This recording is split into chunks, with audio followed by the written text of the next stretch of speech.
Welcome to the Rim Break Rodeo. We hope this video helps. You begin by opening the app lock and granting fingerprint permission so the system can use biometric data.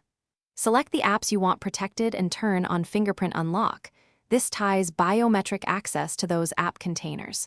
Place your finger on the sensor repeatedly and adjust angle and pressure. This improves recognition. Once done, add alternate fingers if you use different hands. Make sure to complete the enrollment fully. Partial scans increase false rejects and make unlocking inconsistent. Next, configure the security options that determine how fingerprint unlocking behaves and why they matter.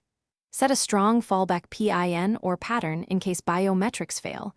This ensures access continuity. Adjust auto-lock timeout so apps lock quickly when idle, balancing convenience and security. Enable secure notifications or stealth mode to hide content previews while still using fingerprint unlock. Once these are set, test unlocking and locking several times to verify behavior across different app states and screen. To finish, perform real-world tests.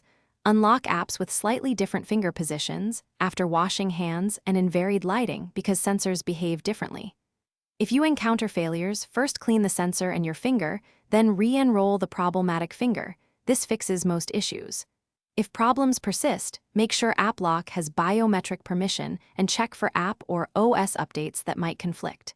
Finally, restart the device. That often resolves lingering driver or permission glitches and restores reliable fingerprint access. Thanks for watching. Consider subscribing if we helped you.